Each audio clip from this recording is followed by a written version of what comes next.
President Trump has ordered a sweeping U.S. naval blockade of all Iranian ports. የቻይና መንግስት በኢራን ወደቦች ዙሪያ የተዘረጋው የአሜሪካ ወታደራዊ የጦር መርከቦች ከበባ አደገኛና ኃላፊነት የጎደለው ነው ሲል መውቀሱን ከቤጂንግ የሚወጡ መረጃዎች አመላክተዋል። ቤጂንግ ይህንን ጠንካራ መግለጫም የሰጠችው የአሜሪካው ፕሬዝዳንት ዶናልድ ጄ ትራምፕ በወደቦቹ አካባቢ የሚንቀሳቀሱ ማናቸውንም ጀልባዎች አሰጥማለሁ በማለት ካስጠነቀቁ በኋላ ነው። ፕሬዝዳንት ዶናልድ ትራምፕ ከኢራን ወደቦች ለመውጣትም ሆነ ለመግባት የሚሞክሩት የባህር ላይ ተሽከርካሪዎች የኃይል እርምጃ እንደሚወሰድባቸውና እንደሚሰጥሙ በይፋ መዛታቸው በቤጂንግና ዋሽንግተን መካከል ያለውን ፍጥጫ አባብሶታል። ይህ እርምጃ በኢራን ላይ እየተደረገ ያለውን የኢኮኖሚና የፖለቲካ ጫና ወደ ከፍተኛ ወታደራዊ ውጥረትም ቀይሮታል። የቻይና የውጭ ጉዳይ ሚኒስቴር በሰጠው መግለጫ እንዲህ አይነቱ ወታደራዊ እርምጃ በመካከለኛው ምስራቅ ያለውን የጸጥታ ሁኔታ ይበልጥ እንደሚያባብሰው ነው። ቻይና ዋሽንግተን ከእንዲህ አይነቱ ግትር አቋሟ እንድትቆጠብና በዲፕሎማሲያዊ መንገድ ችግሮችን እንድትፈታም ጥሪ አቅርባለች። ይህ በዓለም አቀፍ የንግድ መስመርና በነዳጅ አቅርቦት ላይ ከፍተኛ ተጽዕኖ ሊያሳድር የሚችለው የሀያላን ሀገራት ፍጥጫ ዓለም አቀፉ ማህበረሰብ በከፍተኛ ስጋት እየተከታተለውም ይገኛል። ባለፈው ሳምንት መጨረሻ ላይ የተካሄደው የሰላም ንግግር ሳይሳካ መቅረቱን ተከትሎ ፕሬዝዳንት ዶናልድ ጄ ትራምፕ ወደ ኢራን ወደቦች የሚገቡና የሚወጡ መርከቦች የባህር ላይ ከበባ ብሎኬጅ እንደሚደረግባቸው ትዕዛዝ ማስተላለፋቸው በበርካታ ፖለቲከኞች ወቀሳ እንዲቀርብባቸውም አድርጓል። ይህ እርምጃ በአሜሪካና ኢራን መካከል ከቀናት በፊት ለሁለት ሳምንታት የሚቆይ የተኩስ አቁም ስምምነት ላይ ደርሰው በነበረበትና በኢስላማባድ ለድርድር ተቀምጠው ሳይስማሙ ከቀሩ በኋላ ነው የሰላም ንግግሩ ውጤት አልባ መሆን ሁኔታውን ወደ ወታደራዊ ግጭትም ቀይሮታል። እገዳው ሁሉንም የኢራን ወደቦችና በፋርስ ባህረ ሰላጤ የሚገኙ የባህር ዳርቻዎችንም ያጠቃልላል። በዚህ ትዕዛዝ መሰረት ወደ ኢራን የሚገቡ ሆነ የሚወጡ የንግድም ሆነ የጭነት መርከቦች በአሜሪካም የባህር ኃይል ጥቃት ሊሰነዘርባቸው የሚችል ሁኔታም ተፈጥሯል። ይህ የአሜሪካ እርምጃም ቀደም ሲል የተደረሰውን የተኩስ አቁም ስምምነት አደጋ ላይ የጣለ ሲሆን በመካከለኛው ምስራቅ መጠነ ሰፊ ጦርነት ሊቀሰቀስ ይችላል የሚል ከፍተኛ ስጋትም በዓለም አቀፉ ማህበረሰብ ዘንድ ፈጥሯል።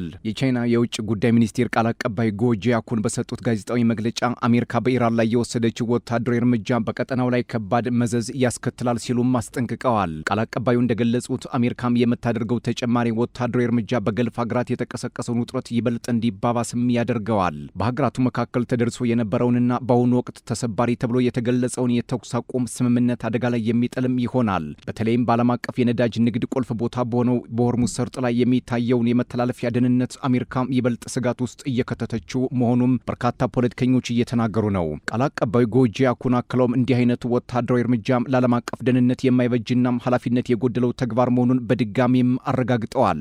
ይህ የቤጂንግ መግለጫ ዋሽንግተን በኢራን ላይ የጀመረችውን የባህር ላይ ከበባ በአስቸኳይ እንድታቆም ከመጠየቁ ባሻገር የዓለም አቀፉ ማህበረሰብ ትኩረቱ ወደ ቀጠናው እንዲሳብ በር ከፍቷል። የዶናልድ ትራምፕ ድርጊት የመጣው ኢራን በዓለም አቀፍ የነዳጅ ንግድ ቁልፍ መስመር የሆነውን የሆርሙዝ ወሽመጥን ለተወሰኑ ሀገራት መዝጋቷን ተከትሎ እንደሆነ ይታወቃል። በተለይ ኢራን ጠላት ብላ ለምትጠራቸው አሜሪካና እስራኤል መተላለፊያው ዝግ ነው ስትል በተደጋጋሚ መዛቷ ዶናልድ ትራምፕ ይህንን አደገኛ ውሳኔ ለመወሰን መንገድ ሳይከፍትላቸው አልቀረም። ቴህራን ወዳጅ እንደሆኑ ለምትቆጥራቸው ሀገራት እንደ ቻይና ላሉ ብቻ መርከቦቻቸው በሰርጡ እንዲያልፉ ፈቅዳለች። ይህ ደግሞ ዋሽንግተንን አስቆጥቷል።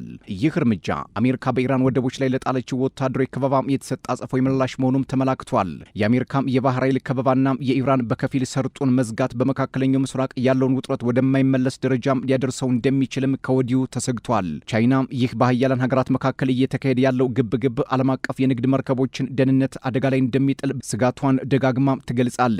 በአሁኑ ወቅት የአሜሪካና የኢራን ወታደራዊ ኃይሎች በባህረ ሰላጤው አካባቢ ፊት ለፊት ተፋጠው የሚገኙ ሲሆን ማንኛውም ስህተት ወደ መጠነ ሰፊ ጦርነት ሊያመራ እንደሚችል ተንታኞች በማስጠንቀቅ ላይ ናቸው።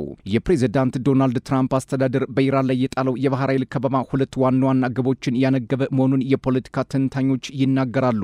ቻይና የኢራን ነዳጅ ዋና ገዥ በመሆኗ በቴህራን ላይ ተጽዕኖ ፈጥራ የሆርሙዝ ሰርጥ በድጋሚ እንዲከፈት ግፊት እንድታደርግ ለማስገደድ አንደኛው ሲሆን፣ ሁለተኛው የሆርሙዝ ሰርጥ በዓለም አቀፍ ደረጃም ከሚዘዋወረው የነዳጅ ምርት 1/5 የሚያልፍበት ወሳኝ መስመር መሆኑ ትራምፕ ከዚህ እርምጃ ላይ መድረሳቸው ለጉዳዩ ዓለም አቀፋዊ ትኩረትን ሰጥቶታል። በተባበሩት መንግስታት ድርጅት የኢራን አምባሳደር አምባሳደር ለአሜሪካ ከበባ ጠንካራ ምላሽም ሰጥተዋል። አምባሳደሩ የአሜሪካን የባህር ኃይል ከበባ የኢራንን ሉዓላዊነት የገፈፈ ከባድ ጥሰት ወይንም ግሬቭ ቫዮሌሽን ሲሉ ጠርተውታል። ድርጊቱ ዓለም አቀፍ ሕግጋትን የጣሰና በቀጠናው ሰላም ላይ ከፍተኛ አደጋም የደቀነ መሆኑን ለድርጅቱም አስታውቀዋል። የሆርሙዝ ጉዳይ የቻይናን ፖለቲከኞችን ማጣብቂኝ ውስጥ ሊከታቸው እንደሚችል አንዳንድ መረጃዎች እየወጡ ነው። የቻይናው ፕሬዝዳንት ሺጂፒንግ በፋርስ ባህረ ሰላጤና በመካከለኛው ምስራቅ የሚገኙ ሀገራት ሉዓላዊነት ሊከበር እንደሚገባ ማሳሰቢያ መስጠታቸው አንዳች የሰጉበት ነገር እንዳለ አመላክቶባቸዋል። ፕሬዝዳንት ሺጂፒንግ ቤጂንግ የሰላም ንግግሮችን በማቀላጠፍ ረገድ ገንቢ ሚና መጫወቷ እንደምትቀጥልም አረጋግጠዋል። ፕሬዝዳንት ሺ ይህንን አስተያየት የሰጡት በቤጂንግ ጉብኝት እያደረጉ ከሚገኙት የአቡ ዳቢው አልጋውራሽ ልዑል ሼክ ካሊድ ቢን ሙሐመድ ቢን ዛይድ አልናህያን ጋር በተወያዩበት ወቅት መሆኑ ጉዳዩ ከፖለቲካ ባሻገር ኢኮኖሚያዊና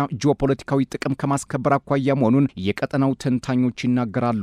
በዚህ ቀጠና የሚደረግ ውጥረት ለቤጂንግ ስጋት እንደሆነም ግልጽ ነው። ይህንን በመረዳት ይመስላል የዋሽንግተን ፖለቲከኞች በዚህ በሆርሙዝ ሰርጥ ላይ የሚያደርጉት ከበባ ቤጂንግን ለማንበርከክ እንደ ትልቅ ግብዓት እንደሆነም የሚያምኑት። የአቡ ዳቢው ልዑል በወቅታዊው የባህረ ሰላጤ ውጥረትና ጦርነት ምክንያት ተጽዕኖ ካረፈባቸው ሀገራት መሪዎች መካከል ጉዳዩን ለመምከር ወደ ቻይና ከመጡት ተከታታይ መሪዎችም አንዱ ናቸው። ሺጂፒንግ በውይይቱ ወቅት ቻይና በቀጠናው ሰላም እንዲሰፍን ያላትን ቁርጠኝነት ገልጸው ችግሮች በውይይትና በሉዓላዊነት መከበር ላይ ተመስርተው እንዲፈቱ ጥሪ አቅርበዋል። በአሜሪካና ኢራን መካከል ያለው ወታደራዊ ፍጥጫ በበረታበት በዚህ ወቅት የቻይና ዲፕሎማሲያዊ እንቅስቃሴ በቀጠናው ሀገራት ዘንድ እንደ አማራጭ የሰላም መንገድ እየታየም ይገኛል። ፕሬዝዳንት ሺጂፒንግ ሀገራቸው ከሁሉም ወገኖች ጋር ያላትን ግንኙነት በመጠቀም ውጥረቱን ለማርገብ እንደምትሰራ በድጋሚ አረጋግጠዋል። የጉብኝት ቻይና በመካከለኛው ምስራቅ የፖለቲካና የጸጥታ ጉዳዮች ላይ ያላትን እያደገ የመጣ ተጽዕኖ የሚያሳይ መሆኑን የፖለቲካ ተንታኞችም በመግለጽ ላይ ናቸው። ሚድል ኢስት አይና ስትሬት ታይምስ እንደዘገቡት ቻይና በዚህ ሰርጥ ላይ ያላትን ተጽዕኖ ላለማጣት ጠንካራ የዲፕሎማሲን አማራጭ የመከተል አዝማሚያ እያሳየች መሆኑን የአቡዳቢው ልዑልን መቀበሏ አንድ እርምጃ ነው ሲሉ ተንታኞች ይናገራሉ። ቻይና በአሜሪካ 50 በመቶ ታሪፍ እንደሚጣልባት ትራምፕ መናገራቸውን ተከትሎ ውጥረት በነገሰበት ሰዓት የሆርሙዝ ሰርጥ በጦር መርከቦች መከበቡ ቤጂንግና ዋሽንግተንን ወዴት ሊወስዳቸው ይችላል የሚለው ወደፊት የሚታይ ጉዳይ ይሆናል።